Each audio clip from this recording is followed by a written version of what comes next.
How to get Spotify Premium for students. Hey everyone, welcome back to the channel. In this video I'll guide you on how you can get Spotify Premium for students, so make sure to watch the video till the end.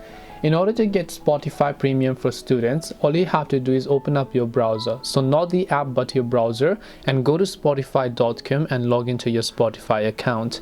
Then make sure to tap the gear icon located at the top right hand side of the screen, and then here you'll find the option called Premium. Make sure to tap on it.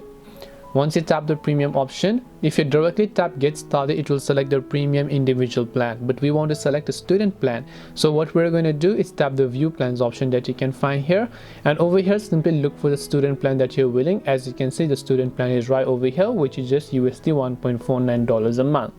Once you've done that, you just need to tap the get started option here, and as you tap the get started option, you'll be able to successfully go ahead and first of all verify that you are a student. So you need to check whether you're enrolled at an accredited college or university, and then after that just tap the next option, verify it, and once you've done that, you'll be able to get the student plan. So you need to verify that you are a student. That's the thing over here.